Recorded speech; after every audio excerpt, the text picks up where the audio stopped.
Mari kita tundukkan kepala. Bapak, Ibu-ibu yang dikasihi Tuhan, sebelum kita mendengarkan bagian firman Tuhan, pada waktu kita tundukkan kepala, bolehkah kita mengingat satu orang yang kita tahu sedang lemah iman dan kita mau namanya kita bawa dalam doa, kita sebutkan di hadapan Tuhan. Mungkin sedang undur, mungkin sedang kecewa, meragukan Tuhan, atau mungkin sedang terlilit kesibukan yang gak habis-habisnya di dunia ini, sehingga hampir gak punya waktu untuk Tuhan, atau gak punya waktu beribadah. Bolehlah kita sebutkan namanya dalam hati kita. Kedua, jika kita tahu ada orang yang fisiknya yang sedang sakit, bukan hati dan mentalnya yang sedang sakit, marilah kita doakan di hadapan Tuhan. Kita semua yang hadir punya beban berat yang berbeda-beda, tapi pada waktu kita berusaha untuk mengingat orang lain lebih utama daripada diri kita. Ajaibnya Tuhan menghiburkan kita dengan caranya yang sangat indah ya. Mari kita tundukkan kepala. Ada orang yang lemah secara iman, ada orang yang lemah secara fisik yang terbaring sakit. Dengan sakitnya bisa jadi dia meragukan kebaikan Tuhan. Mari kita doakan, kita berdoa Tuhan turut campur tangan, pengobatan, proses yang mungkin lama. Tuhan beri kekuatan keluarga dengan panjang sabar, merawat, mendampingi saudari atau saudara terkasih kita ini. Mari kita tundukkan kepala, kita mengingat mereka dalam doa kita. Ya Tuhan, inilah kami semua Tuhan, kami datang dengan hati yang boleh mengingat untuk anak dari Dokter Stefania, Tuhan Sheryl, Tuhan aku sebutkan namanya. Ada satu waktu Tuhan akan menarik dia kembali pulang, menghancurkan kekerasan hati dia, kesombongannya, meletakkan dia di hadapan Tuhan. Tuhan, untuk Yusa yang sedang sakit, Tuhan tolong berbelas kasihan, membawa dia tetap berharap pada Tuhan dan kembali menikmati Engkau. Tuhan tolonglah, pulihkanlah mereka yang sedang lemah, yang meragukan Tuhan, yang sedang kecewa, yang sedang undur iman. Tuhan teguhkanlah, Tuhan kuatkanlah, kami mohon belas kasihan.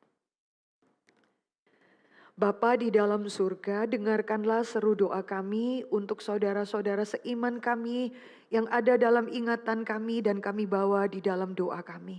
Tuhan terus memimpin hidup mereka dan di dalam segala keadaan mereka sungguh menikmati Engkau adalah gembala yang baik Tuhan. Engkau lebih dari segala apapun di tengah-tengah dunia ini. Teguhkanlah iman mereka ya Tuhan. Terima kasih Bapa. Tuhan kami juga berdoa untuk kesempatan yang baik Tuhan berikan kepada kami kaum wanita. Beberapa orang juga bapak-bapak boleh ikut. Tolong beri kami hati yang sungguh-sungguh rindu merenungkan bagian firman-Mu. Berkati kami lewat kebenaran firman-Mu Tuhan. Tariklah kami dekat-dekat kepadamu.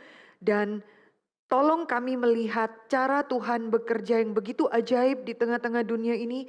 Sehingga kami tidak gampang terombang-ambing dengan segala kebingungan, dengan segala tekanan dari dunia ini. Atau bahkan dengan segala tawaran kenikmatan dan kemewahan yang ada di kanan kiri bahkan di depan kami. Ya, kami melihat hanya firman-Mu saja Tuhan yang menjadi terang bagi kaki kami.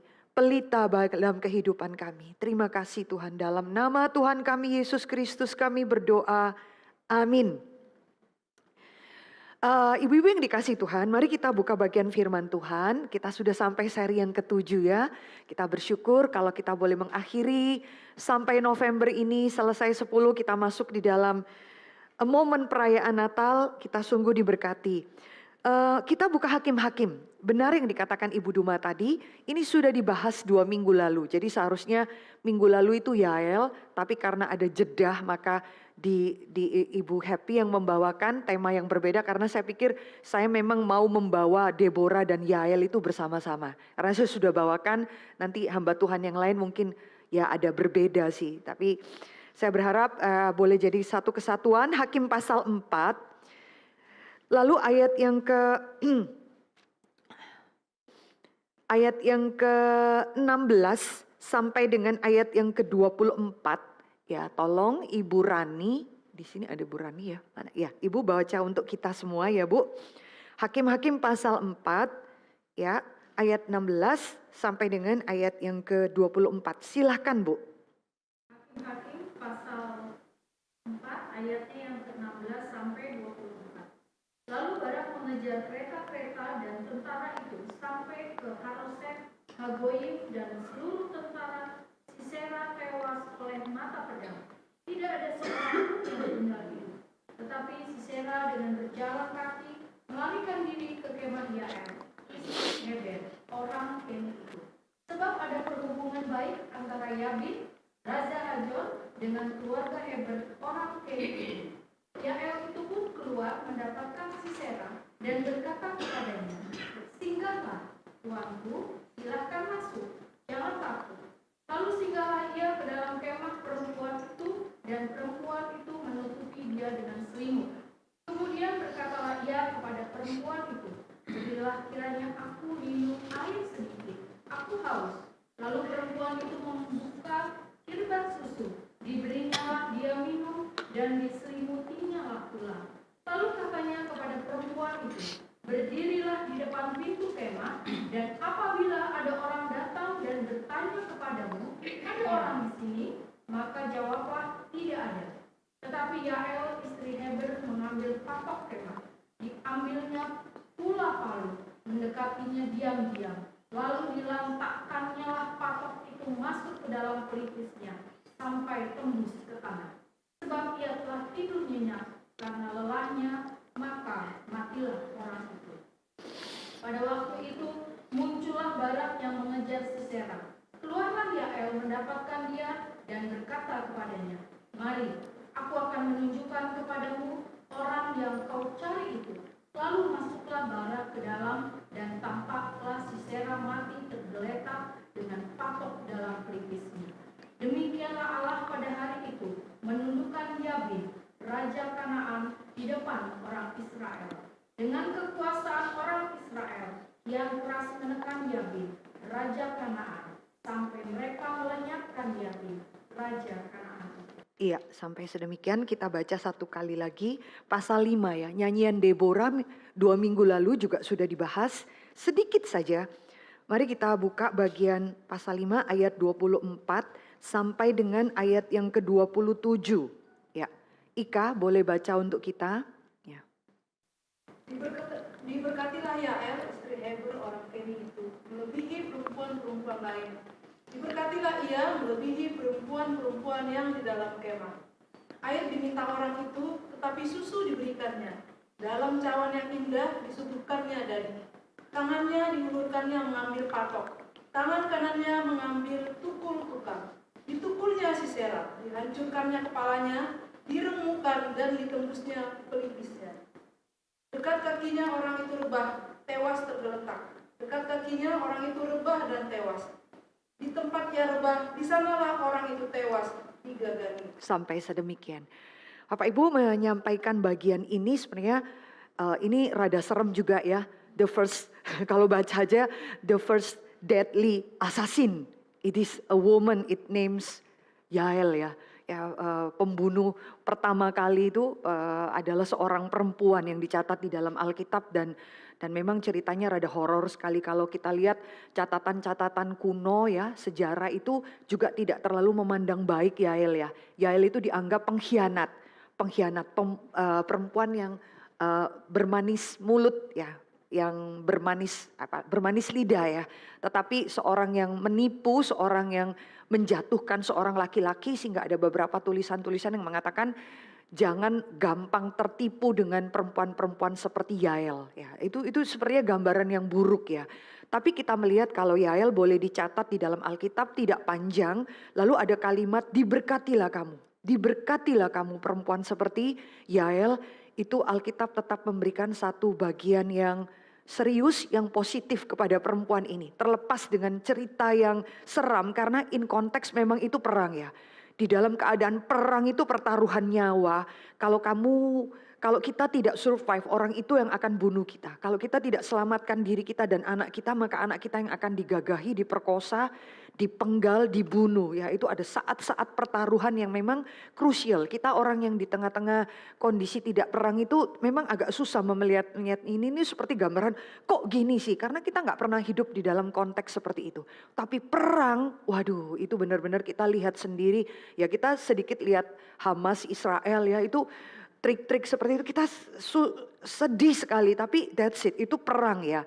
Perang itu kondisi seperti demikian. Nah, Bapak Ibu yang dikasih Tuhan, in konteks kemarin, Yael itu boleh kita lihat ketika Deborah, kisah Deborah dan Barak yang kita lihat bagaimana Deborah itu berespon dengan sangat baik ya. Deborah itu di dalam pujian, kenapa sih orang Israel itu sangat menghormati Deborah. Kita itu lihat bahwa kita rasa kok kenapa sih Deborah sepertinya memimpin. Tapi orang Israel saat itu nggak ada yang keberatan. Laki-lakinya juga nggak ada yang keberatan. Barak pun tidak keberatan karena mereka sangat mengerti bahwa Deborah ini bukan tipe seorang perempuan yang kepingin show off dia hebat, tapi seorang perempuan yang memang menempatkan diri dengan benar. Dia menyebut dirinya sebagai seorang ibu ya. Ibunya bagi orang Israel yang melihat anak-anaknya sedang lemah, sedang takut, sedang malas berperang. Seperti seorang ibu yang memberikan support. Kamu harus berperang dan dia menemani anak-anaknya pergi perang. Sekalipun bukan dia yang memakai perang dan kemuliaan tidak diberikan kepada Deborah. Deborah sangat mengerti. Nah kita melihat dia tidak mencari kemuliaan bagi dirinya. Dia sama sekali juga tidak mengganti perannya Barak. Ya, sekalipun Barak itu mengeluarkan kalimat yang memang kayak anak-anak yang penakut yang katakan, ya kalau kamu maju perang, baru saya maju perang. Kalau kamu tidak maju perang, saya tidak maju perang. Dia meragukan janji Tuhan lewat mulut Deborah yang katakan, kamu maju saja perang. Karena Tuhan akan menyerahkan Yabin dan Sisera ke dalam tanganmu. Maka perlu support dari seorang perempuan, that's it. Dan dia melakukan posisinya itu dengan luar biasa. Dia menggerakkan Barak. Deborah menggerakkan orang Israel dan Deborah bukan seperti mama-mama yang cuma nyuruh anaknya kerja beresin ini itu lalu dia gambaran seorang ibu yang selfish, dia sendiri main HP, dia sendiri kemudian sibuk nonton, tidak. Dia sendiri ikut di dalam peperangan itu. Dia hadir, dia melibatkan diri, dia tidak hanya suruh tapi dia mendampingi Barak dan orang yang kita akan menjadi lihat keindahan seorang perempuan yang menempatkan diri di tengah-tengah kondisi yang tidak ideal ya. Kan kita sudah bahas ya 2 minggu lalu kondisi ini tidak ideal karena memang Tuhan tidak membangkitkan Deborah. Tidak biasanya. Biasa pahlawan-pahlawan itu Tuhan katakan lalu Tuhan membangkitkan Gideon lah, Tuhan membangkitkan siapa, itu selalu ada inisiatif Tuhan. Tapi memang kondisinya seperti ini. Di dalam kondisi yang tidak ideal seperti itu maka perempuan itu menempatkan diri menjadi penolong pelayan yang pas sekali. Tetap fokusnya yang perang adalah Barak dan penghormatan di dalam Ibrani bukan untuk Deborah tapi untuk Barak yang diingat. Maka fokusnya juga Deborah tidak ingin, loh saya udah mati-matian berusaha, Yael itu siapa? Yael itu tidak jelas dari keturunan mana, perempuan yang mana dia. Tapi Deborah tetap memberikan penghormatan bahwa perempuan yang nanti dihormati itu bukan saya, Barak. Ya dia sungguh-sungguh mengerti rencana Tuhan itu indah. Aduh kalau saya berkali-kali bilang, kalau gereja, kalau hamba Tuhan itu mengerti posisinya dengan pas. Tidak perlu jealous pada siapapun. Tidak perlu mengingini bagian orang lain. Melakukan segala sesuatu dengan pas itu menjadi sesuatu yang indah sekali. Karena Deborah fokus kepada Barak, Deborah fokus kepada Yael. Dan fokus pujiannya terakhir di dalam catatan hakim-hakim adalah Allah yang dipuji, demikianlah Allah yang menghancurkan musuh-musuh bangsa Israel. Nah, lalu kita akan coba lihat apa sih kaitannya Yael di dalam bagian ini. Menarik sekali. Bapak Ibu, kalau tadi kita lihat Yael itu dikenal hanya sama ya, seperti Deborah itu istrinya Lapidot. Kira-kira demikian ya. Masih tetap perempuan-perempuan zaman dulu dikenal karena dia istrinya siapa.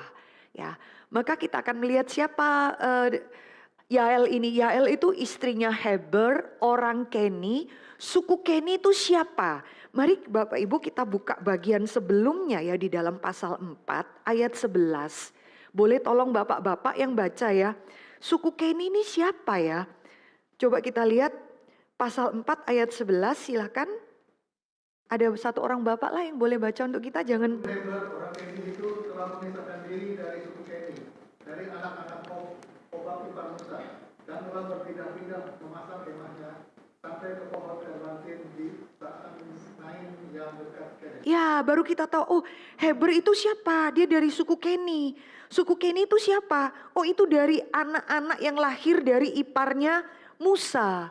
Ya, jadi dari iparnya Musa, dari bagian mertuanya Musa, Yetro, Rehuel ya, yang dikenal gitu. Jadi dari situ, dari mana kita baru lihat, oh mereka itu kebiasaan berpindah-pindah. Mereka itu pada waktu Israel perang melawan orang Kanaan, mereka ada satu waktu ikut orang Israel berperang melawan Kanaan. Tapi ada satu waktu juga dia menarik diri meninggalkan kemahnya. Lalu apa? Pergi seperti orang nomaden ya.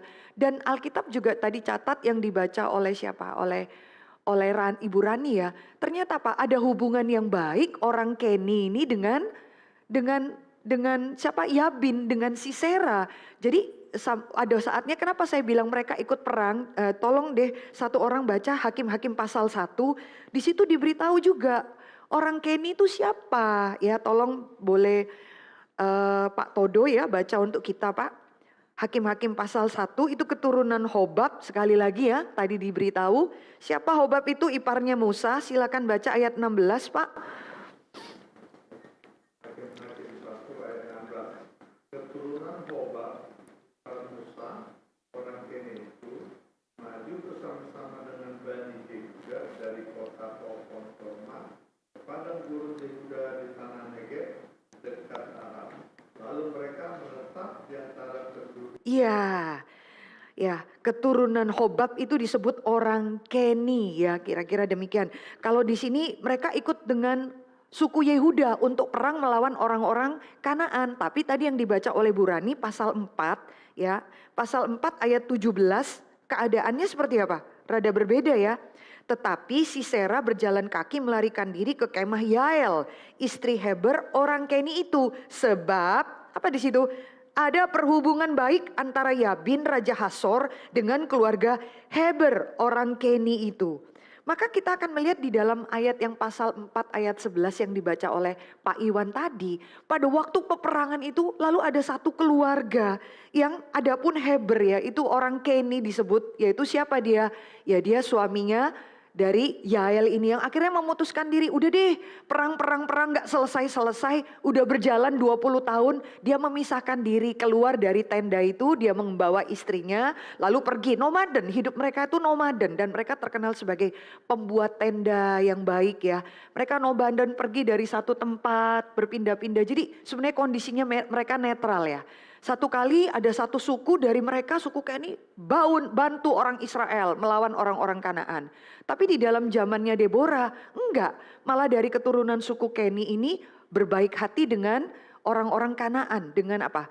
Sisera, dengan Raja Yabin pada saat itu. Jadi kemungkinan besar siapa ini? Suaminya siapa sih Yael ini kemudian putuskan, ya udahlah, kita ambil amannya aja ya, kita posisi netral, nggak jelas ini perangnya sampai kapan, lalu menarik diri. Tetapi pada waktu menarik diri, hubungan lebih baik kepada siapa? Kepada Yabin.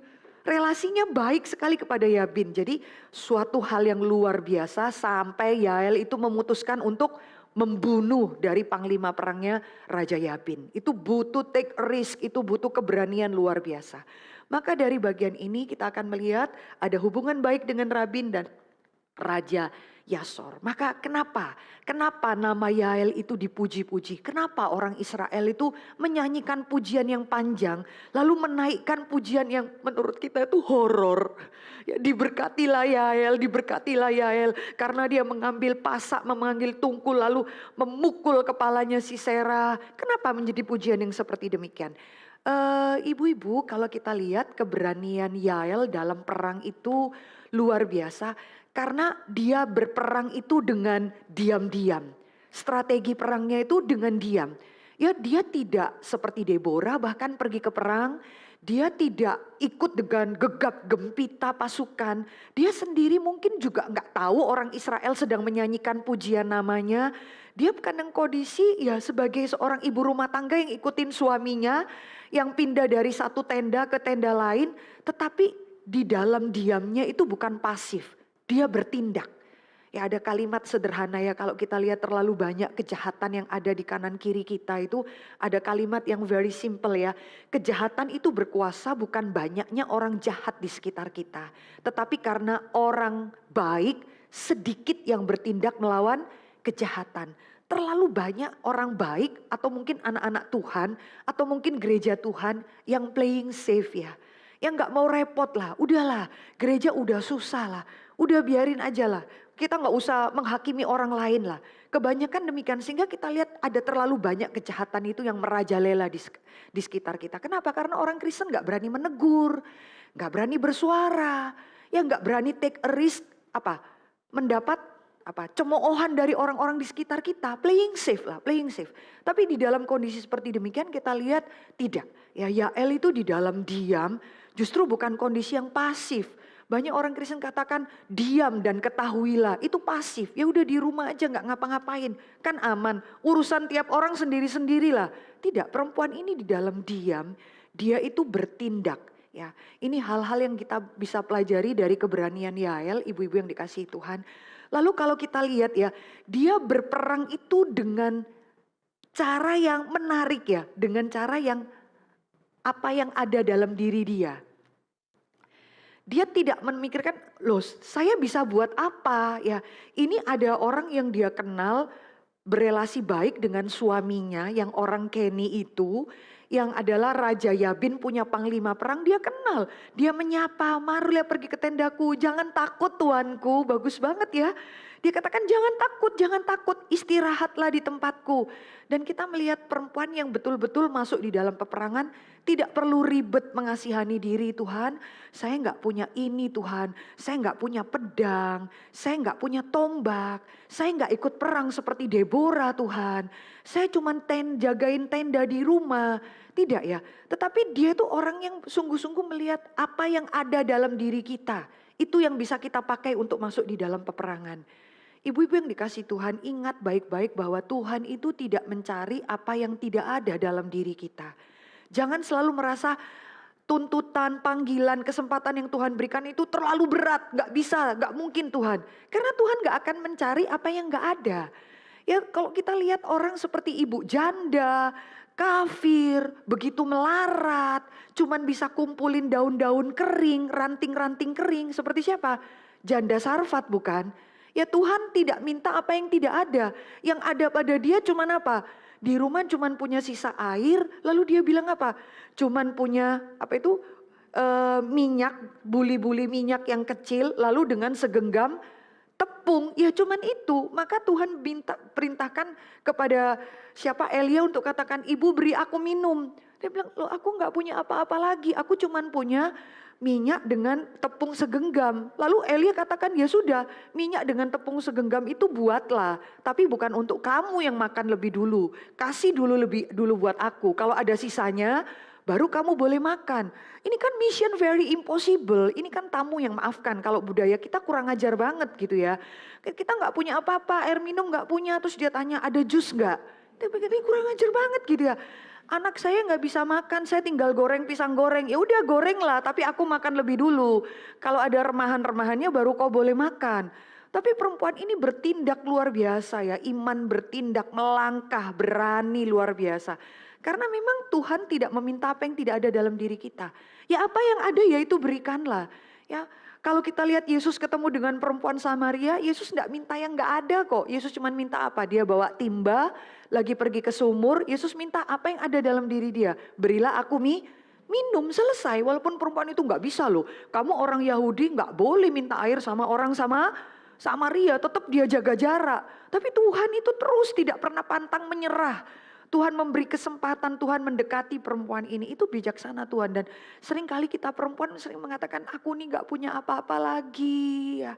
Saya ingat sekali ketika seorang jemaat di tempat kami tokonya kebakaran. Ya.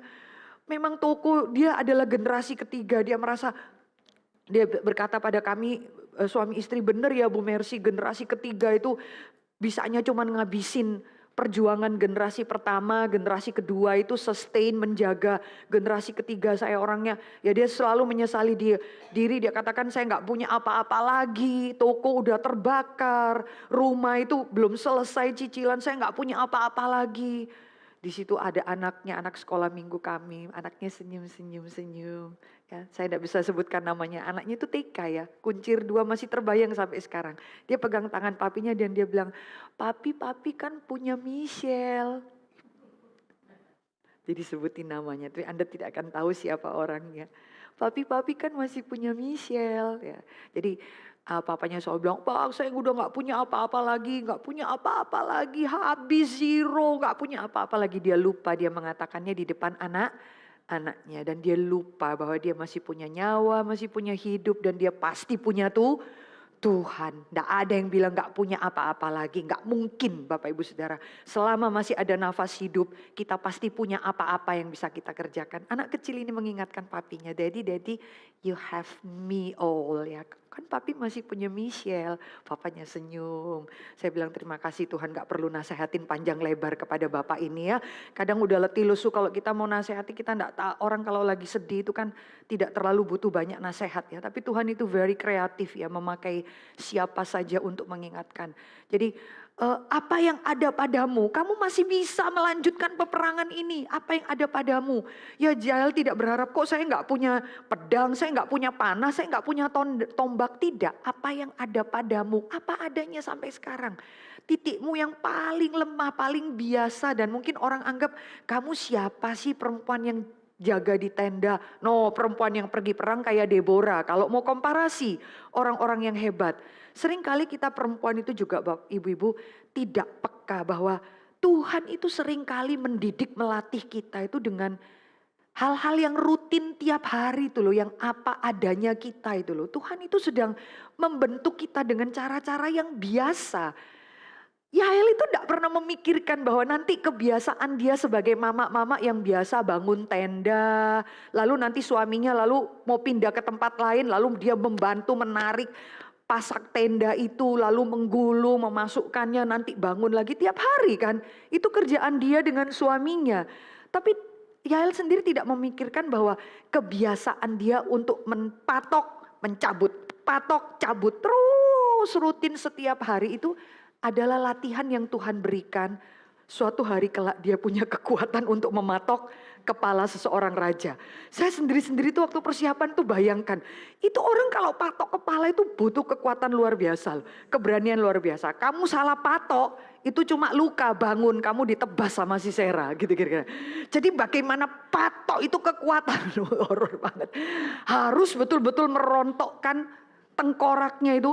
Kamu tidak boleh ragu-ragu. Tok, dia bangun, dia sadar, habis lah kita.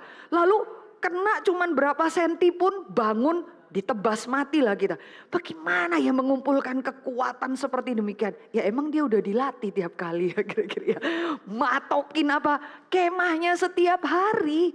Dan Tuhan itu pakai dia yang peralatan-peralatan dapur dia setiap hari. Peralatan kebiasaan dia yang dia pakai setiap hari. Gak perlu ribet yang lain-lain. Bapak Ibu ya, sometimes itu Tuhan itu menemui kita dalam kondisi yang sangat apa adanya dan biasa-biasa saja. Selalu seperti itu. Coba saudara perhatikanlah. Ya bagaimana Tuhan itu membangun orang raja seperti Daud dengan cara apa? Ya dia biasa jagain domba setiap hari. Dan kemana-mana dia mengumpulkan apa itu, memberi minum domba-dombanya.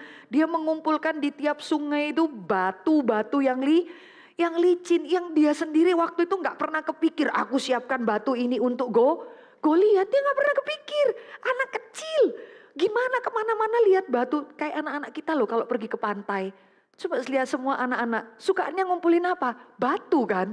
Lihat anak-anak kita. Sampai saya bingung waktu ke Bali berapa waktu lalu anak-anak kami itu semua ikut, kami satu rombongan 10 keluarga pergi. Sampai di bandara itu kita tanya, Ci anakmu bawa apa? Batu. Anakmu bawa apa? Batu. Semua itu pamer batunya yang warna-warni.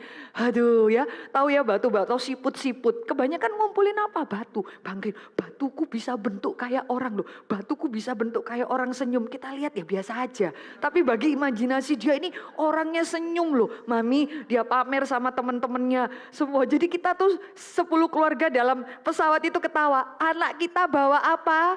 Batu. Kumpulan plastik itu loh diisi batu mereka. Lalu masih beli apa itu mineral water. Buat apa? Mineral waternya itu diisi batu juga. Bangganya karena mamanya bilang tidak boleh lagi bawa plastik. Ya, penuh kopernya. Jadi dia bawa mineral water dimasukin di situ. Jadi batunya tetap bawa. Hal-hal seperti itu Daud nggak pernah preparation batu ini melawan Goliat. Tetapi pada saat urgent ketemu dengan raksasa yang menghina 40 hari orang Israel. Dia tinggal keluarkan batu yang biasa dia bawa sehari-hari buat apa? Ya that's it, anak-anak kayak begitu. Ya, seperti itulah. Coba kita lihat bagaimana Tuhan menemui Musa. Musa untuk memimpin 1,5 juta bangsa Israel. Cara Tuhan menangkap Musa dengan cara yang apa? Ya biasa banget pada waktu Musa menggembalakan domba-dombanya. Hal yang rutin setiap hari berapa lama? 40 tahun Bapak Ibu Saudara. Ya kita sering kali ya maafkan ya, saya sendiri ya kadang-kadang waktu anak-anak kita yang ibu-ibu punya anak-anak kecil ya. Kita akan merasakan aduh bosen banget ngurusin seperti ini. Antar ke sekolah, antar pulang balik. Ya Apri nggak ada di sini kok ya. Nggak ada ya. Lalu tiap hari kayak begitu antar tempat les. Ada seorang ibu katakan saya ini bingung ya. Saya ini ya istri, ya suster, ya driver katanya gitu ya. Ya tukang dalam rumah ya, lakukan semuanya, that's it. Dan beberapa ibu-ibu mungkin memikirkan itu sesuatu hal yang membosankan ya. Tapi cobalah melihat bahwa tidak ada satu detil hidup kita itu yang membosankan tanpa Tuhan. Tidak ada. Setiap hal yang kita kerjakan itu adalah sesuatu yang Tuhan siapkan satu kali kelak. Nggak tahu peperangan rohani kita itu kapan, nggak tahu. Kalaupun tidak ada peperangan rohani yang besar-besar seperti ini, it means a lot buat anak-anak kita. Ya satu orang anak itu dipuji di gereja ini, kenapa kamu itu begitu taat sama papa mamamu? Ditanya, kok kamu taat sekali ya? Papa mamamu bilang apa kamu taat? Ada ibu-ibu yang lain, anak saya remaja susah diberitahu.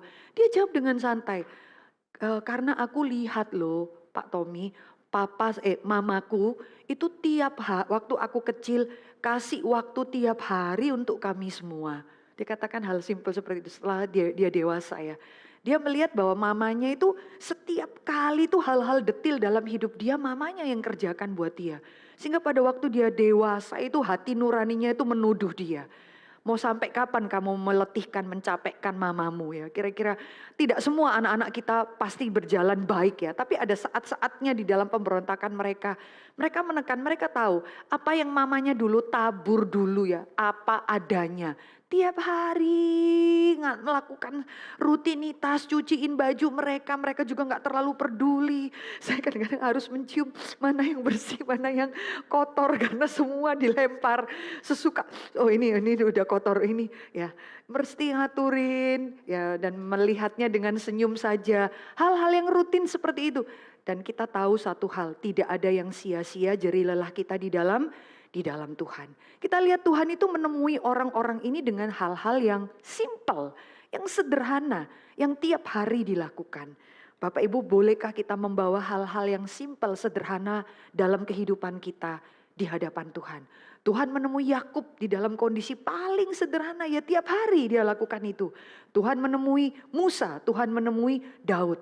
Mintalah kepekaan pada Tuhan. Tuhan, hal-hal yang saya pikir membosankan seperti ini pun celikkan mata saya. Ada Tuhan di sana. Ada latihan yang Tuhan bentuk untuk saya. Sehingga Musa itu bisa menghadapi 1,5 juta orang yang cerewet, bawel, doyan mengeluh. Berkeluh kesah seperti bangsa Israel. Kok bisa tahan seperti itu? Kenapa? Ya karena sudah Tuhan bentuk 40 tahun ngapain ya peliharain domba itu. Yang kita katakan Alkitab katakan all we like sheep. Setiap kita itu seperti domba mencari jalannya sendiri. Dari seluruh binatang domba itu paling bodoh, paling bebal, paling gampang tersesat. Tidak heran beberapa gembala-gembala itu mematahkan kaki mereka. patahnya bukan patah kebencian ya. Ada teknik seperti kalau di Chinese culture itu dipatahin, hanya gembalanya yang bisa tarikin lagi. Sehingga apa? Dombanya pincang. Supaya apa? Supaya bergantung sama gembalanya. Ada domba-domba terlalu nakal. Dia tarik ini, sehingga dia jalannya pincang. Itu ada teknik sendiri, nanti ditarik lagi, dibalikin, bisa jalan kembali. Tapi memang harus dibuat pincang. Kenapa? Terlalu nakal. Dan Tuhan bilang di dalam catatan Yesaya, setiap kita itu seperti domba, selalu cari jalannya sendiri. Maka untuk memelihara bangsa Israel 40 tahun, 1,5 juta orang yang doyan mengeluh itu, apa saja mengeluh. Gak ada air mengeluh, ada air mengeluh, gak ada makan mengeluh, ada makanan bosen, minta daging. Terus mengeluh sepanjang. Caranya gimana? Yaitu jagain domba 40 tahun. Sesuatu yang very simple. Apa adanya. Tapi itu latihan yang Tuhan berikan. Dan Yael tanpa dimengerti. Dia melakukan apa yang ada dalam diri dia. Ibu-ibu stop ya untuk tidak mengatakan, Tuhan saya gak punya apa-apa lagi. Apa yang bisa saya lakukan? Gak ada apa-apa lagi Tuhan. Tuhan akan ingatkan, saya percayakan kamu banyak hal. Saya gak minta yang keren-keren. Kamu perempuan jangan pakai pedang. Gak cocok sama kamu. Kamu perempuan gak perlu pakai tombak. Gak cocok sama kamu. Angkat tombak pun kamu gak berani. Gitu kira-kira ya. Angkat tombak pun kamu gak bisa. Saya ingat Bapak Ibu Saudara, aduh ini jadi sedikit cerita ya. Tahun 98 waktu kerusuhan. Kami di STT di depan sudah dibakar. Wah itu yang ada beberapa cowok-cowok melatih kita yang cewek. Dalam waktu singkat sekian jam dilatih bagaimana pegang pentung, bagaimana semua. Kalau ini pukulnya cuma gini, dia ngomong apa saya nggak cerna Bapak Ibu Saudara. Saking ketakutannya, pokoknya gini sudah disiapin tempat persembunyian di atas. Oke, laki-lakinya pergi ke depan, itu bau asap, bau apa bakar-bakar itu menyesakkan sampai ke STT kami ya. Saya ingat sekali sembunyi dengan ibu asrama dengan beberapa perempuan dikasih pegang apa pentung. Saya bilang, saya lo pegang pentungnya aja sudah lemah lunglai. Gimana saya mau narik pentung ini ke depan. Saya bayangkan kalau orangnya di depan bentak kami. Saya lo ngangkat pentungnya aja sudah gak kuat. Gak kuat pentungnya itu lo besi beratnya luar biasa. Kami aja perempuan bawanya itu geret seperti ini. Ya kayak itu apa? Itu lo apa? Yang untuk apa yang besi yang untuk lobangin kayak linggis itu. Iya, suruh pegang itu. Saya bilang pada dia, Sam, aku ini loh bawa, kamu bisa, pasti bisa. Ini bukan mainan. Jadi kita ketawa, perempuan-perempuan bawa besi itu berdua begini. Gimana kalau orang itu di depan? Ayo kamu jangan deketin kami, sedangkan pegangnya aja goyang-goyang gitu ya kira. Jadi bahan tertawaan. Ya enggak penting seperti itu ya. Nah memang sih akhirnya kita melewati hari itu ya cuman dengan nangis, dengan berdoa di hadapan Tuhan. Kok tiba-tiba ingat peristiwa itu ya. Jadi enggak cocok. Apa yang ada pada diri kamu yaitu yang kamu lakukan dan itu yang terbaik yang Tuhan percayakan pada diri kamu. Maka mari kita baca sama-sama bagian ini Bapak Ibu Saudara 1, 2, 3, 2 Korintus 3 ayat 5-6. Dengan diri kami sendiri kami tidak sanggup untuk memperhitungkan sesuatu seolah-olah pekerjaan kami sendiri. Tidak, kesanggupan kami adalah pekerjaan Allah. Ialah membuat kami juga sanggup menjadi pelayan-pelayan dari suatu perjanjian baru yang tidak terdiri dari hukum yang tertulis tetapi dari roh. Sebab hukum yang tertulis mematikan tetapi roh menghidupkan. Ya, kesanggupan kami adalah pekerjaan Allah. Dialah yang membuat kami sanggup menjadi pelayan-pelayan. Bapak Ibu ingat ya dari bagian ini, maka kita bersyukur Tuhan yang memberi kekuatan kepada kita. Ketiga ya, keberanian Yael itu saya perhatikan, dia ini adalah perempuan yang bisa menangkap kesempatan di depan mata itu dengan luar biasa. Bapak Ibu banyak kali Anda dan saya itu mungkin saya perhatikan, saya juga ya kalau evaluasi atau akhir tahun, awal tahun, Tuhan saya tuh sudah terlalu boros banyak hal, boros kesempatan. Bapak Ibu Anda dan saya ya kalau ditipu orang, ditipu 100.000 aja kita marah loh. Ditipu 500.000, marah, kita sudah rasa rugi sekali. Kita rasa saya tuh rugi kehilangan 500.000, 1 juta, lebih marah lagi. Tapi kita sering kali menemukan di dunia ini ada yang namanya kesempatan, gak bisa dibeli dengan apapun Bapak Ibu Saudara. Kesempatan tuh kalau sudah lewat, kita minta pun, berdoa pun, berseru pun tidak akan kembali. Itu namanya kairos Bapak Ibu Saudara. Di tengah-tengah kehidupan kita itu kalau kita tahu ada istilah yang namanya kronos. Istilah kronos itu kan waktu tik-tak setiap hari itu loh Bapak Ibu Saudara. Yang bikin hidup kita rutin, sometimes bosan, makan, minum, bekerja, melakukan ini dan itu. Ada hitungannya, kronos waktu berjalan terus menerus. Tetapi di dalam kronos yang sepertinya biasa-biasa itu, seringkali ada klik, kairosnya Tuhan. Kairosnya Tuhan. Dan hanya orang-orang tertentu yang peka yang melakukannya. Dan itu bisa jadi berkat luar biasa. Kairos itu gambaran sederhananya bahasa itu untuk menjelaskan kalau kita jalan pergi ke mall ya. Itu kita berjalan dengan waktu kronos. Kita jalan, oh lihat ini, oh itu bagus. Itu waktu yang namanya kronos. Semua itu jalan, semua lihat bagus, berjalan. Sama-sama. Tetapi kairos itu adalah klik ketika apa? Ada satu orang teriak, kebakaran. Langsung gak ada lagi orang yang, oh lihat tenang, jalan-jalan gak ada. Semua orang pikirkan bagaimana menyelamatkan diri. Di dalam waktu yang tik-tok, 1 menit bagaimana saya bisa cepat-cepat keluar dari mall ini. Itu namanya kairos, men-squeeze waktu.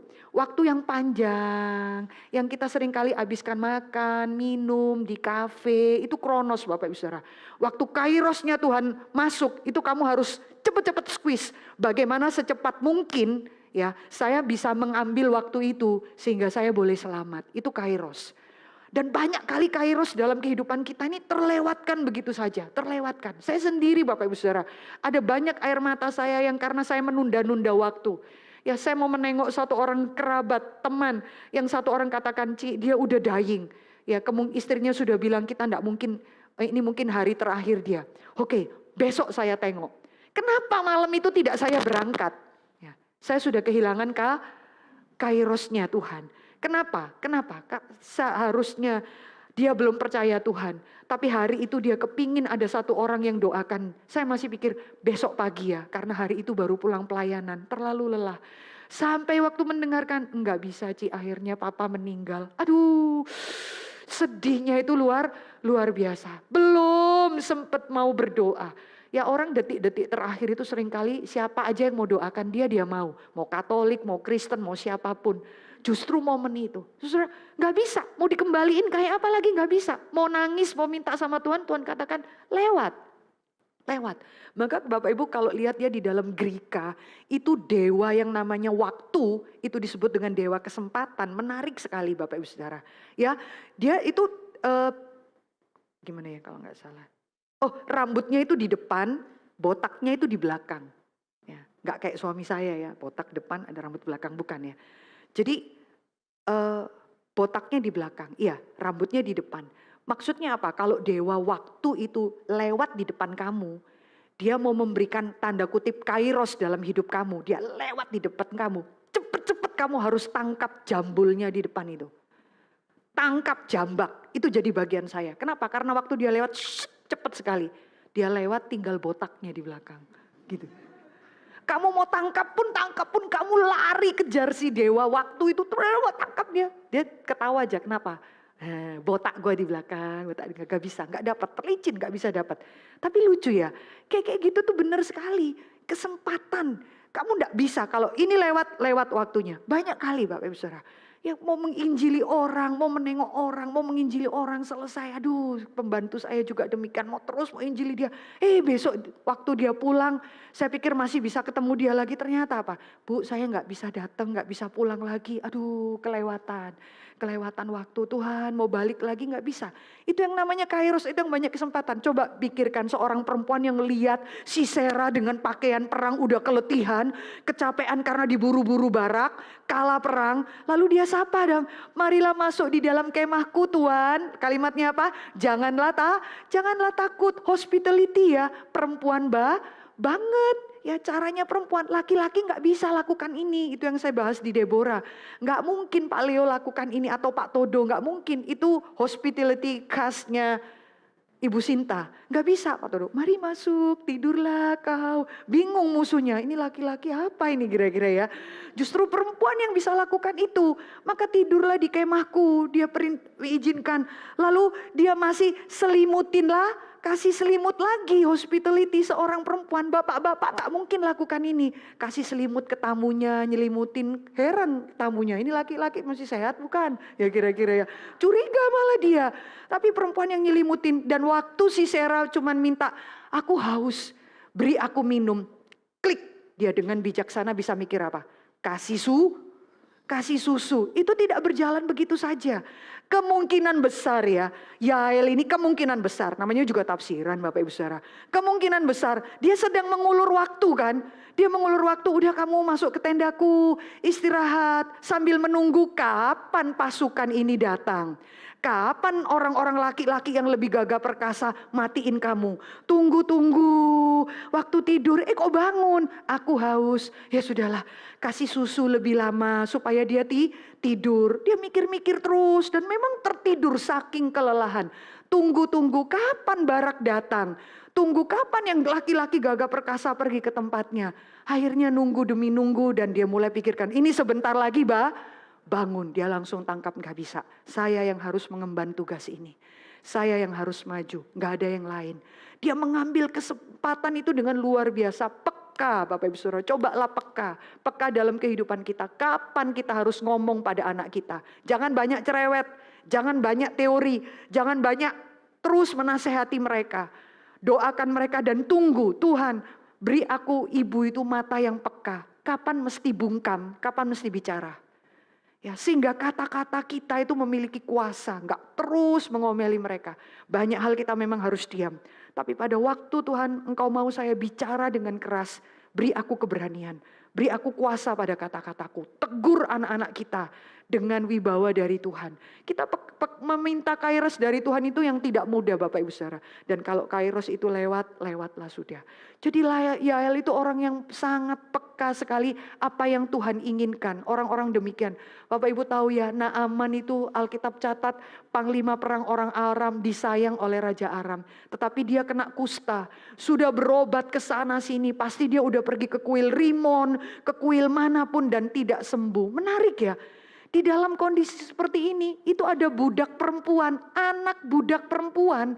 Ya, budak orang Aram itu membunuh orang-orang Israel dan anak-anak mereka yang yatim piatu dijadikan budak. Kerja di rumahnya Naaman, ada anak perempuan kerja di situ, perempuan yang tanpa nama, anak gadis perempuan tanpa nama. Langsung bisa punya keberanian, bilang sama nyonyanya, kalimat apa? Wah, kalau tuanku pergi ke Samaria, di sana ada nabi Allah yang pasti bisa menyembuhkan tuanku. Tuanku pergi ke seluruh Samaria, tidak ada yang sembuh. Pergilah cari nabi Allah di Samaria. Wah, ini keberanian luar biasa ini. Siapa kamu anak kemarin sore? Maka bingunglah, apa itu Naaman ketika istrinya bilang, kamu mesti ke Samaria. Dia bingung, loh ini nasihat siapa? Budak perempuan kita. Kok bisa ya? Tapi budak perempuan itu betul-betul pas waktunya ya. Sehingga apa yang Tuhan bukakan, gak ada satu orang bisa tutup. Dan apa yang kalau Tuhan sudah tutup, gak mungkin satu orang dari kita berani bisa bukakan itu. Dan luar biasa momennya itu the right time. Maka kita akan melihat Naaman itu kemudian bisa percaya nasihat dari seorang anak kecil. Budak lagi. Jangan-jangan kita disuruh ke Samaria, di sana udah digempur. Kenapa? Musuh kan? Ini anak-anak musuh kan, anak budak kan. Tapi dia mau percaya dan kita akan melihat ada seorang panglima Raja Aram yang percaya kepada Tuhan. Karena apa? Mulut seorang anak kecil. Kita banyak-banyak berdoa ya. Kita kalau mau berdoa untuk suami kita, anak kita, keluarga kita, gereja kita. Tuhan beri kami hati itu yang peka. Karena banyak kali dalam pelayanan, dalam hidup kita, ada banyak pemborosan Bapak Ibu Saudara. Pemborosan. Kadang kalau pikir, Tuhan kehilangan 500.000 itu sakit sekali Tuhan. Tapi yang namanya kehilangan kesempatan, itu tidak ada satu uang bisa ganti di tengah-tengah dunia ini. Sampai seorang dokter katakan ada orang sakit itu, dokternya bilang mungkin kamu tinggal 1 minggu. Dok, boleh enggak dok? Dok, saya akan bayar kamu berapapun. Kalau bisa 2-3 bulan dok, sambil tunggu anak saya menikah. 2-3 bulan dok. Dokternya katakan, Bu Mercy kalau orang udah sakit itu Bu, harga 1 hari, 2 hari, 1 minggu itu berharga. Sampai saya nikahkan anak saya dok, bulan depan dok, kasih waktu. Dokternya sampai bilang, saya bukan Tuhan, saya bukan Tuhan. Ya, tapi orang tuh bisa menangisi kayak demikian Bapak Ibu Saudara. Kesempatan itu terlalu berharga. Maka mengambil keputusan dan kepilihan itu yang benar. Di tengah-tengah peka itu dia berani mengambil keputusan yang benar. Karena kita tahu kan Sisera tadi mengatakan apa? Kalau saya nanti tidur ya, lalu ada orang yang cari saya, dikasih tahu apa? Dibimbing sama Sisera bilang apa? Kasih tahu saya tidak ada di sini ya. Sisera kan bilang begitu. Tapi kita akan melihat bahwa Yael itu berani loh berkata tidak kepada Sisera. Dia cuman ya udah pokoknya kamu tidur aja dulu ya. Ya kalau nanti ada orang cari saya bilang tidak ada ya, karena dia tahu dia dikejar-kejar tentaranya Barak. Dia sudah kalah. Tapi kemudian kita lihat Yael itu berani mengambil keputusan. Keputusannya apa? Loh ini kan teman baiknya suami saya. Ini kan best friend sama suami saya. Lah orang Israel saya enggak terlalu dekat. Lah kalau saya bunuh orang ini gimana? Ya, dan dia kemungkinan juga tidak tahu bahwa saat itu gegap gempita Sisera sudah kalah. Dia tidak terlalu tahu saat itu karena saat itu Sisera sedang, Barak. Ya, Barak sedang mengejar Sisera. Lalu Sisera bilang, kalau orang cari saya bilang tidak ada ya. Yael hanya menyetujuinya dan pada waktu dia tidur, Yael langsung mengambil pasak, kemah itu ya, pasak tenda itu dengan palu. Lalu pukul tepat pada pelipisnya. Jadi ingat kayak Daud ya, lawan Goliat itu loh. Ya, hancurin orang itu tepat pada pelipisnya. Itu semuanya, itu sumber segala sesuatu itu di dalam pemikirannya. Ini pemikiran luar biasa loh saudara. Saudara mau punya pengharapan, letih, lesu, berbeban berat atau bahagia, it depends on your pikiran. Ya. Maka Alkitab katakan di dalam Filipi segala yang baik, segala yang indah, segala yang mulia, pikirkanlah itu. Itu yang paling, kalau itu sudah dipasak, hancur seluruh tubuh kita. Habislah seluruh tubuh kita. Daud tahu bagaimana kalahkan raksasa ini, hancurkan pelipisnya. Perempuan ini bisa punya bijaksana loh. Bagaimana taklukan dengan Yaris ini, hancurkan dari pelipisnya. Dan kita akan lihat dia menolak otoritas Panglima Sisera. Dia menerima resiko, yaitu apa? Kemungkinan besar kalaupun saya bisa membunuh Sisera, lalu tentara Sisera yang besar itu yang punya 900 kereta besi akan membunuh dia dengan keluarganya, tetapi dia mengambil resiko. Saya selalu melihat ya, dari 7 seri ini perempuan-perempuan yang berani mengambil resiko, pertaruhkan nyawanya. Even Ruth yang minggu lalu, nyawanya gak penting lagi. Nyawa mertuanya bahkan lebih penting daripada dirinya sendiri. Dia mau punya anak, gak punya anak, gak masalah. Asal dia bisa merawat mertuanya. Waduh, siapa perempuan muda yang berani lakukan ini? Masa depannya gak penting. Masa depan mertuanya yang udah tua, gak bisa punya anak lagi. Yang mungkin waktu hidupnya gak banyak. Lebih daripada masa depan dia seorang gadis, seorang perempuan muda. Itu luar biasa, keberanian yang luar biasa. Maka kita akan melihat dia mengambil keputusan yang benar dan memiliki prioritas yang benar. Hidupnya ini gak kacau, gak crowded, ibu-ibu. Saya pernah bawain di dalam seri ini, kenapa kita itu perempuan gak habis-habisnya, letih lesu, berbeban berat. Tiap kali ketemu itu maafkan, bukan hak saudara harus berdrama, selalu kelihatan bagus, cerah ceria. Enggak, tapi ketemu itu selalu kelihatannya cuma satu, capek. Capek gak habis-habis, mungkin saudara mesti koreksi loh. Ada prioritas hidupmu itu yang kacau balawa. Yang gak tepat Bapak Ibu Saudara ya. Coba saudara pikirkan ya. Waktu Tuhan itu tidak lagi terutama dalam hidupmu. Perhatikan semuanya itu langsung kacau. Center hidup kita itu saudara kayak lihat itu sepeda ya. Lingkaran itu ya. Kalau tepat di dalam tengahnya itu. Maka semua roda-roda itu bisa berjalan dengan harmonis. Dengan baik. Coba saudara miring 1-2 mili aja. 1 senti aja. Bisa jalan gak rodanya? Bisa. Bisa nubruk. Bisa goncang. Ya kan, tetap bisa jalan, tapi dudak kan. Bisa jalan sih. Jadi kayak kita tuh lihat orang, ya tetap jalan sih hidupnya. Tapi berasa capek terus. Dan ngomong sama dia juga cuma satu, capek lamanya. Capek di kantor, capek di toko, capek di rumah, capek ngurus mertua, di rumah sakit. Saya bukan menganggap remeh itu semua Bapak Ibu Saudara. Bukan. Ya, tapi seringkali itu prioritas hidup kita itu tidak pada priority yang mana. Yang paling utama itu yang mana. Saudara coba ya, kalau kita menempatkan prioritas yang paling utama, kita nyanyikan pujian itu yang begitu indah ya. Oh Tuhan, Kaulah yang terutama. Pernah tahu lagu itu Bapak Ibu Saudara? Bukan aku tarik hatiku, buangkan berhala, rajakan Yesus. Oh Tuhan, Kaulah yang terutama. Suruh coba nikmati itu, tidak ada cara lain. Ketika saudara belajar mengutamakan Tuhan, Tuhan sendiri bilang, carilah dahulu kerajaan Allah dan segala kebenarannya. Prioritaskan itu, cari itu dulu. Yang lain itu adalah berkat yang Tuhan berikan kepada kamu. Ketika kamu mengutamakan Tuhan. Tidak ada satu orang itu yang memiutangi Tuhan. Tidak ada Bapak Ibu Saudara. Lihat hidup kita tuh berjalan seperti apa. Ya saudara bercaralah kepada anak-anakmu. Waktu masuk di dalam pernikahan, waktu melakukan keluarga atau apapun. Belajar mulai dengan Tuhan itu yang utama. Ya, Tuhan itu yang paling utama dan lihat bagaimana Tuhan itu memberkati kehidupan keluargamu. Maka di dalam bagian ini pikiran Yael itu cuma satu. Ya, pekerjaan Tuhan itu yang paling utama. Ya, musuh-musuh Tuhan itu harus dikalahkan. Ya itu aja yang paling utama. Masalah hidupnya yang lain dan lain sebagainya itu urusan yang nanti Bapak Ibu Saudara. Maka kita akan melihat orang ini boleh melangkah di dalam ketenangan di hadapan Tuhan. Karena terakhir ya, orang-orang yang fokusnya honor itu to God ya. Segala itu glorifying God ya. Itu terlihat dari waktu Barak itu masuk ke dalam tendanya Yael. Barak kan tanya, mana ada Sisera nggak di sini? Dengan menarik ya. Yael itu tidak pernah mengatakan, oh musuh yang kamu kejar ya. Tahu nggak? Saya yang matiin Sisera. Kan harusnya boleh gitu ya. Lu panglima perang lu kemana aja gitu ya. Hari gini telat lo. Kayaknya sih Yaelnya lebih mirip gua deh daripada Yael di dalam Alkitab ya. Kagak mirip ya. Yael itu bisa punya potensi. Kamu tahu nggak? Tapi dengan menarik dengan gaya seorang perempuan dan dia tetap melihat Barak adalah pemimpin perangnya. Gambaran kata-kata Yael di mana sih? Yael bilang apa? Boleh ada satu orang yang lihat Alkitab, di mana menurutmu kata-kata Yael yang kamu bisa lihat? Perempuan ini benar-benar rendah hati loh. Menempatkan semua itu pada porsi yang benar.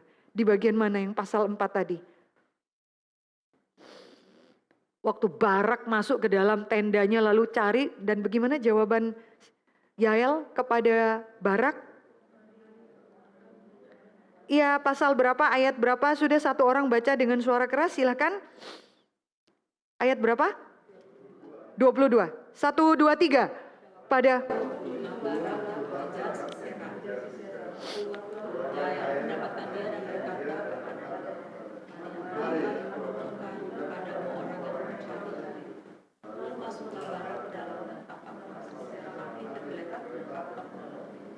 demikianlah Allah pada hari itu menundukkan Yabin segala kembali kemuliaan untuk Tuhan. Tuhanlah panglima perang yang sejati di tengah-tengah kekacauan yang ada. Dengan rendah hati dia tunjukkan, oh mari aku tunjukkan orang yang kamu cari. Tidak ada satupun, saya sudah matikan tadi.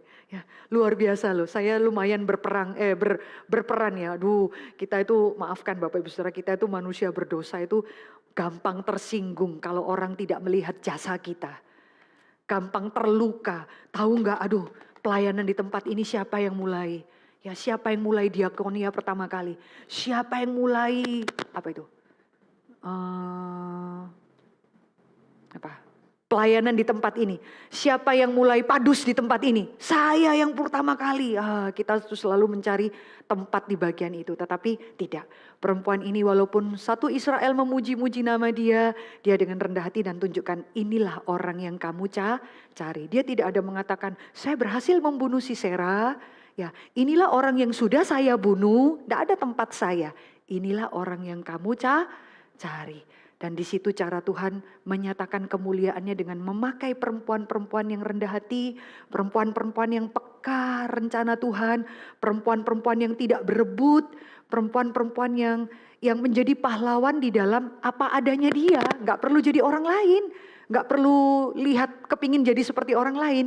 Jadilah seperti dirimu dan Tuhan memakai apa yang ada dalam dirimu. Kiranya Tuhan memberkati kita ya. Ibu-ibu yang dikasihi Tuhan, maka kita akan melihat inilah jawaban dari Yael ya. Mari aku akan menunjukkan kepadamu orang yang kau cari itu. Menarik ya, di dalam bagian ini ada tulisan Charles Spurgeon di dalam seri Hakim-Hakim, khotbah Hakim-Hakim. Dia mengatakan seluruh tokoh di dalam Hakim-Hakim itu membuat kita ingat ada satu yang urgent yang cerita Deborah pertama kali ya. Bahwa hidup kita ini adalah peperangan rohani. Jangan lupakan itu. Kalau hidupmu dan hidup saya tidak merasakan ada peperangan rohani, kemungkinan besar memang kita sudah terlalu dalam jatuh di dalam dosa. Terlalu enak kita. Dosa itu terlalu jadi biasa kita. Udah gak ada peka lagi. Kita harus ingat bahwa seluruh hidup kita dari kita bangun pagi, kita berdoa-doa Bapa kami, jauhkanlah kami dari segala yang jahat. Hidup kita tiap hari itu adalah peperangan rohani. Dan seriously tolong Ibu Lilit baca untuk ini satu cuplikan dia berkaitan dengan Yael. Bagus sekali, coba tolong Ibu Lilit baca ya. Ya, the biggest battle. The biggest battle we will fight in this life is the battle against sin. We should not be content to see our sins simply fleeing from us. We should be ready to pursue them and then to drive them into the ground, that with a nail, the way Jael did. Bagus ya. Ya. Translate Apri. Ayo cepat. Hurry up.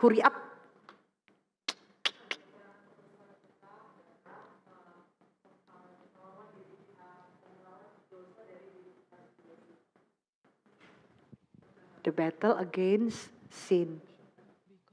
Mak, lihat situ Mak. Lihat sono Mak. Lihat sini, kejauhan. Yang paling muda di antara kita pengurus. Ayo. The biggest battle we will fight. Translate bebas saja Apri. Kita tidak seharusnya untuk melihat dosa kita secara bebas dari kita. Kita seharusnya bersiap untuk mengejarnya dan mengaturnya apa sih kata-katanya susah nih. Kita enggak bisa anggap remeh ya, fleeing from us ya, enggak bisa anggap remeh seperti itu. We should be ready ya, setiap waktu dan mengendalikannya, to drive them, bukan itu yang mengendalikan kita. Dan taklukkan itu into the ground that we nailed the way Jael did. Dia kutip bagian Yael yang kita bahas. Sekali lagi dia melihat dari framework yang besar, yaitu peperangan rohani. Kita perempuan gak mungkin tamu kita patok di waktu datang ke rumah. That is not the point. Poinnya adalah kita aware gak bahwa hidup kita setiap hari itu seperti orang yang harus mematok itu ya. Dosa itu yang ada itu, dan musuh terbesar itu seringkali diri kita. Seperti taklukan kepala Sisera itu di ground, seperti apa yang Yael sudah pernah lakukan.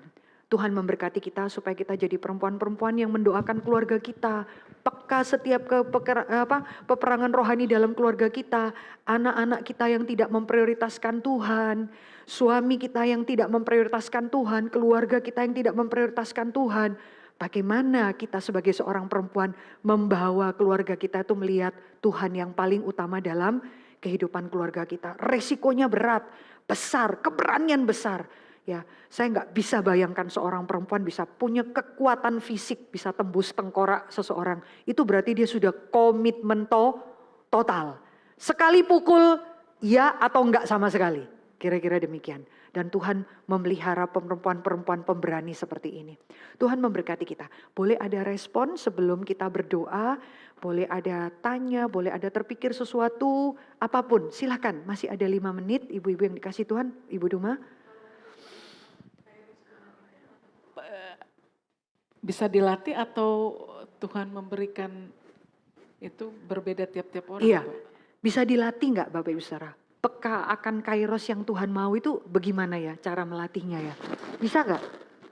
Bisa nggak tiap hari? Bisa Bapak Ibu Saudara. Semua itu bergantung dari habit hidup kita. Jasmani itu juga ada habit secara rohani. Itu it depends on berapa banyak saudara mencintai firman Tuhan lebih daripada apapun. Berapa saudara ngerti, nggak ngerti. Tetap saudara seperti Daud bilang, seperti seekor lembu aku di bawah kakimu Tuhan. Seperti mata seorang budak perempuan memandang tuannya yang laki-laki. Aku nggak mengerti Tuhan, tapi aku tetap duduk di bawah kakimu. Poin seperti itu. Nggak ngerti bukan berontak, nggak ngerti tetap aku duduk di situ. Kepekaan. Lalu apa? Peka Tuhan juga bisa pakai orang-orang di sekitar kita untuk tegur kita. Itu menjadi momen kairos. Saudara kalau nggak terbiasa seperti itu, saudara ditegur orang saja ya. Misal Ibu Duma saya lihat, misal kok Ibu berapa kali terlambat ya. Terus kita itu selalu reject. Loh saya terlambat itu 5 menit. Ibu Lilit 10 menit, kenapa tidak kau tegur dia, kau tegur aku, gitu misalnya ya. Misalnya, kalau saudara mengembangkan hidup kerohanian yang biasa defense seperti itu, saudara susah mau percaya kairos Tuhan. Bingung, hidup di tengah dunia itu bingung. Ya kebenaran firman Tuhan, kepekaan menerima masukan dari satu orang yang lain, belajar taat ya. Taat apa yang Tuhan mau. Tuhan saya nggak ngerti banyak. Tapi yang penting saya taat. Saya pergi dulu, saya taat dulu. Ada banyak hal seperti itu Bapak Ibu Saudara. Nengok orang sakit, telepon tengah jalan. Nggak angkat-angkat. Orangnya pergi di Tangerang. Akhirnya saya bilang, udah deh bagian kita berangkat taat. Ada yang bilang nggak bisa Bu Mercy. 3 jam loh ke sana. Balik lagi ada acara sore nggak keburu. Ya sudahlah. Berangkat pergi ke sana. Akhirnya papasan dengan orangnya lagi keluar. Lagi mau pergi keluar, ya nggak bisa masuk ke rumah, cuman apa doain di depan. Tapi papanya bilang itu ya pendetamu jauh-jauh dari sana masih mau ke sini. Ternyata hal-hal yang sepele saya bilang, aduh kalau kita tadi terlalu banyak perdebatan ya, nggak mau pergi hitung untung rugi sana sini, kehilangan momen walaupun cuman ketemu di pintu seperti itu. Nggak bisa, ya doain dia sebelum dia pergi, hal-hal seperti itu. Jadi kepekaan itu tidak ada satu guarantee ya. Nah setiap orang itu kebebalannya beda-beda, maaf Bapak Ibu Saudara. Tingkat kebebalannya itu beda-beda dan tingkat kepekaannya itu beda-beda. Tingkat pembenaran dirinya beda-beda. Kalau saudara hari itu nangis, aduh Tuhan harusnya aku tadi berani mendoakan dia, nggak malu gitu kayak misalnya. Tapi hatimu mengatakan, ya kan masih ada waktu ketemu lagi. Nah kebiasaan untuk merasionalisasi diri itu akan membuat kita juga akhirnya lama-lama mati rasa ya Bu Duma. Lama-lama nanti Tuhan bicara juga kita akan bilang, ya gak apa-apa lah Tuhan juga mengerti lah kesibukan setiap kita. Lama-lama kita kehilangan banyak kepekaan. Ya kira-kira seperti itu. Biasakan diri ya. Maka penuh rendah hati saudara kalau dapat teguran apapun berarti orang itu masih sayang pada dirimu. Cerna dulu baik-baik dan evaluasi. Evaluasi banyak hal. Tidak usah membela diri. Tuhan bisa pakai mulut orang-orang di sekitar kita ya. Hal-hal seperti itu sih dari saya Bu Duma. Pertanyaan yang sangat baik ya. Untuk melatih peka kairos yang Tuhan berikan. Ya. Ada lagi? Ya Ibu Rani. Mengenai suaminya Yael. Ya. Awal diceritakan dia dalam keadaan perang. Akhirnya dia memisahkan diri. Heber itu ya. Ya. Kira-kira yang terjadi setelah Yael itu membunuh siapa? Sisera. Padahal kan itu teman baiknya ya Bu. Teman baik suaminya. Kan nggak ada tertulis ya Bu. Nggak ada. Kembali keluar saat dia memisahkan diri. Itu kira-kira respon suaminya Yael seperti apa ya Bu? Nggak tahu aku Bu. Kayak mana pula mau ku jawab ya. Mau tanya sama Heber. Hei Heber gimana kali kau itu istrimu itu loh bunuh sahabatmu gimana. Nggak tahu ya tapi justru mungkin Heber melihat bahwa luar biasa istrinya. Ya, istrinya mengambil kesempatan ya akhirnya yang menang adalah orang Israel kan. Justru dia mungkin malah dapat berkat dari keberanian istrinya. Coba kalau waktu itu dia sembunyikan Sisera terus yang menang orang Israel. Wah bisa gantian mati nih satu keluarga dibunuh oleh Barak. Karena saat itu bunuh-membunuh udah hal yang umum biasa. Di dalam ketidakmengertiannya dia tetap pilih Tuhannya Israel menurut saya ya. Dan dia tahu yang tepat memang waktu Barak datang saya yang menang. Ya sudah saya tunjukkan kamu ini loh orang yang kamu cari ya. Kemungkinan besar keluarga mereka akan dipelihara. Jadi sebenarnya mereka tuh awalnya memang dekat dengan orang Israel. Orang Israel perang kan diberitahu di pasal 1 keturunan dari orang Keni, Hobab ini ikut perang juga. Tetapi ada saatnya mereka meninggalkan suku Keni. Jadi ini khusus spesial keluarga ini Bu. Jadi ninggalkan suku Keni ini dan mereka berani mengambil keputusan di luar sukunya ya, di luar kelompoknya. Hal-hal yang gak kepikir. Itu dari saya. Gak bisa jawab aku Bu. Yang saya yakin pasti suaminya malah berkata, aduh puji Tuhan kau mengambil keputusan yang benar saat itu. Ya. Malah mungkin bahaya kalau Heber ada di situ ya. Kalau seandainya kemungkinan besar potentially ya kaum bapak akan membela sahabatnya. Iya. Potentially bukan ya. Bapak-bapak itu lebih seringkali rasa nggak enak, ya sudah teman baik, udahlah. Apalagi kalau udah keluar kata-kata, hey Lai, aduh. Sudah ada kedekatan itu gitu ya kira-kira. Udah susah ini mau ngomong enggak ini ya gitu ya. Kasih izin enggak ya, kasih kesempatan enggak ya teman baik, udah susah ya. Oke. Ada lagi satu? Tidak ada ya. Ada respon? Ada masukan? Tidak ada. Bu Lilit ada masukan? Terpikir sesuatu Bu? Enggak ya. Saya aja nyiapin itu gimana ya matoknya ya. Sekuat apa ya kira-kira. Jadi mikirnya jadi harus betul-betul full hearted. Boom. Gak boleh setengah-setengah di dalam totalitas mengambil keputusan. Gak boleh setengah-setengah. Dan Tuhan memberkati perempuan seperti ini dilakukan, dipuji-puji orang karena keberaniannya tidak mudah. Tuhan beri kita keberanian dalam kehidupan kita halal sehari-hari. Tidak harus pukul kepala orang ya. Tapi keberanian berkata tidak pada dosa itu juga perlu full hearted dalam hati kita ya. Ya. Iya.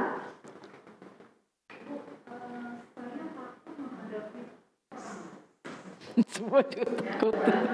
Mari kita bersalaman. Saya juga takut. Semua juga takut.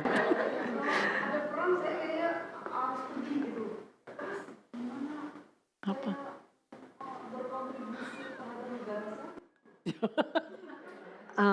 Nggak tahu saya, tapi saya selalu melihat bahwa at the right time, at the right moment, itu Tuhan akan pakai kita dengan the right action kok. Kalau kita sungguh-sungguh di hadapan Tuhan, ya. Nggak tahu caranya gimana. Masalahnya kan ini out of context ya, kita tidak sedang perang. Tapi saya percaya ya, di dalam kondisi ekstrim misalnya terjadi perang, ya kita Tuhan beri keberanian beda-beda. Keberanian saya dengan Ibu Lilit itu berbeda-beda. Poinnya itu berbeda-beda. Sampai satu orang pernah kasih tahu ya, waktu kondisi perang itu dia sharingkan cerita, yaitu dari chicken soup sih. Tapi dia sharingkan bagaimana waktu dia perang dia lihat keberanian perempuan-perempuan itu yang cuman bidan-bidan biasa. Waktu apa? Mengoperasi tentara-tentara Amerika itu yang sedang terluka. Mereka itu sebenarnya adalah cuman orang sekolah perawat biasa. Tapi membelah, mengeluarkan peluru menjahitnya dengan keadaan yang cuman benang apa adanya. Mereka melihat darah kami keluar, mereka harus memutus satu orang kaki ya. Perempuan-perempuan itu dia katakan ini betul-betul dia bilang perempuan gagah perkasa. Perempuan yang biasanya adalah mungkin kita teriak, nangis, tapi pada waktu kondisi yang tertentu dia sendiri melihat bahwa beberapa orang tentara itu melihat temannya kakinya putus, pingsan langsung bruk. Tapi dia mengatakan ada perawat-perawat itu yang merawat kami, mengoperasi kami dengan hanya jarum benang, tidak ada obat-obatan, tidak ada painkiller. Mereka sendiri penuh dengan darah dari satu tentara-tentara. Mereka katakan sebenarnya tentara yang berani ini adalah orang-orang yang merawat kami. Dia katakan kalimat demikian, para pemberani. Dan kalau mereka diwawancara ya mereka juga nggak ngerti caranya jahit tubuh, ngeluarkan. Karena mungkin baru sekolah perawat tingkat dasar. Itu yang saya katakan kita nggak ngerti ya. Tapi kalau hati kita itu it's a matter of heart ya. Kalau hati kita itu full hearted sama Tuhan. Tuhan pakailah saya Tuhan. Ya apa yang ada dalam diri saya. Ya pakailah saya Tuhan. Mungkin dengan jarum jahit saja. Mungkin dengan hal yang simple. Ya pakailah saya Tuhan. Apa yang bisa. Saya nggak ngerti. Tapi percayalah pada saat-saat terdesak. Heran ada banyak kali Tuhan pakai dengan keberanian yang berbeda-beda. Ya. Ya, silakan. Ini kan sebetulnya konteksnya perang. Iya. Perang sehingga sepertinya boleh membunuh ya. Kalau misalnya kita tarik dalam kondisi kita sekarang, kita sudah banyak diajar mengenai hukum kasih gitu ya.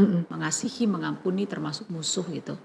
Itu kadang-kadang konflik ya Bu, menerapkan bahwa kita bisa terus mengampuni orang yang jelas-jelas memang itu tanda kutip salah gitu.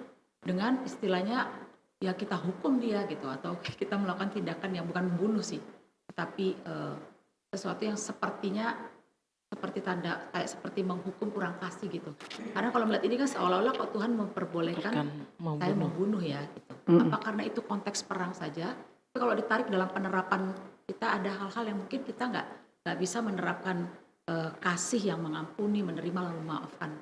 Iya, Konflik, Bu. dalam konteks perang dan evil pressure ya, evil pressure, ada maling datang ke rumah kamu, lalu ikat anak-anak kamu, lalu kemudian rampok barang-barang kamu dan dia tidak puas, kemudian dia tertarik melihat satu orang anak perempuan kamu dan lain sebagainya. Wah, kita tidak bisa mengatakan, ya ini anak perempuan saya yang satu ya, yang di sini. Tapi masih ada anak perempuan saya satu lagi yang di kamar satunya lagi. Kita kan tidak mungkin melakukan stupid thing seperti itu ya. Kita mungkin akan berkata, kamu masih punya anak perempuan lagi nggak? Misal yang bisa saya gagahi, ya kita akan bilang tidak. Bahkan kita akan berani berkata tidak, melawan evil pressure. Sama seperti Yael katakan, ya kamu suruh saya bilang tidak ada, ya sudah. Tapi waktu kamu tidur saya tetap bilang kamu ada di dalam kondisi demikian. Kita tidak mungkin di tengah evil pressure kemudian kita memberikan kesempatan. Kita justru menyetujui kejahatan mereka. Ya, kondisi ini kondisi perang dan evil pressure. Jadi kalau andai kan kondisi tadi Ibu gambarkan, misal pencuri tadi ya Bu, penjara. Lalu kita punya kesempatan untuk tanda kutip ada pisau misalnya Bu. Itu termasuk diperbolehkan ya Bu. Andai kan kita punya kesempatan untuk ya kita tusuk dia misalnya gitu, karena ada kesempatan. Iya, melemahkan dia, tapi saudara bukan dengan hati. Saudara tahu ya, kalau saya tuh kan suami saya tuh nggak habis pikir, maka dia bilang kamu tuh makanya nggak bisa tidur. Sebelum tidur nontonnya crime scene investigation, sukaannya itu. Jadi kalau saudara tahu ya itu ada aja itu saya tuh gimana orang tuh diintrogasi psikopat ada anak itu bisa step orang itu 49 kali sampai detektif itu.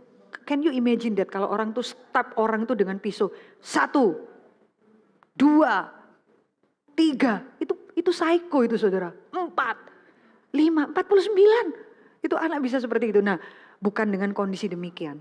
Kalau saya ya udah saya enggak usah ngomong yang lain. Kalau saya bisa ada lihat pentung, pisau, ya saya akan gunakan tapi tidak untuk menginginkan nyawa dia. Kalau saya banter-banternya saya bikin kamu semaput dan lain sebagainya. Tapi bukan dengan jiwa, gua matiin lu ya. Enggak gitu kali. Enggak gitu. Enggak. Tapi survive, membela diri. Sebenarnya kalau di dalam kekristenan, Luther itu izinkan. Perang itu oke. Terhadap orang yang evil, orang yang jahat, kita itu oke. Jadi kondisi-kondisi yang evil pressure di mana kita harus melindungi nyawa kita, nyawa anak kita. Misal omong kosong kita sendiri mungkin di jalan atau apa dapat mau dilecehkan orang, ya kita fight. Mungkin batu yang ada di situ untuk melemahkan dia, tapi bukan untuk tanda kutip kita balas mau bunuh kamu. Mentalitasnya enggak gitu. Just untuk survive. Itu sesederhananya gitu sih ya. Mungkin ada yang enggak setuju, hamba Tuhan ada yang enggak setuju kok kurang kasih, tapi kita juga tidak dididik untuk stupid ya.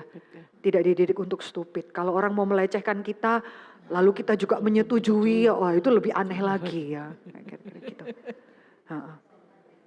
Itu dari saya, thank you Bu Lilit untuk memperkaya ini. Maka nanti masuklah di dalam kelompok, bolehkah kau sharingkan, pernahkah kau melihat kesempatan yang Tuhan berikan, pernahkah engkau peka dan taat, lalu berkatnya apa?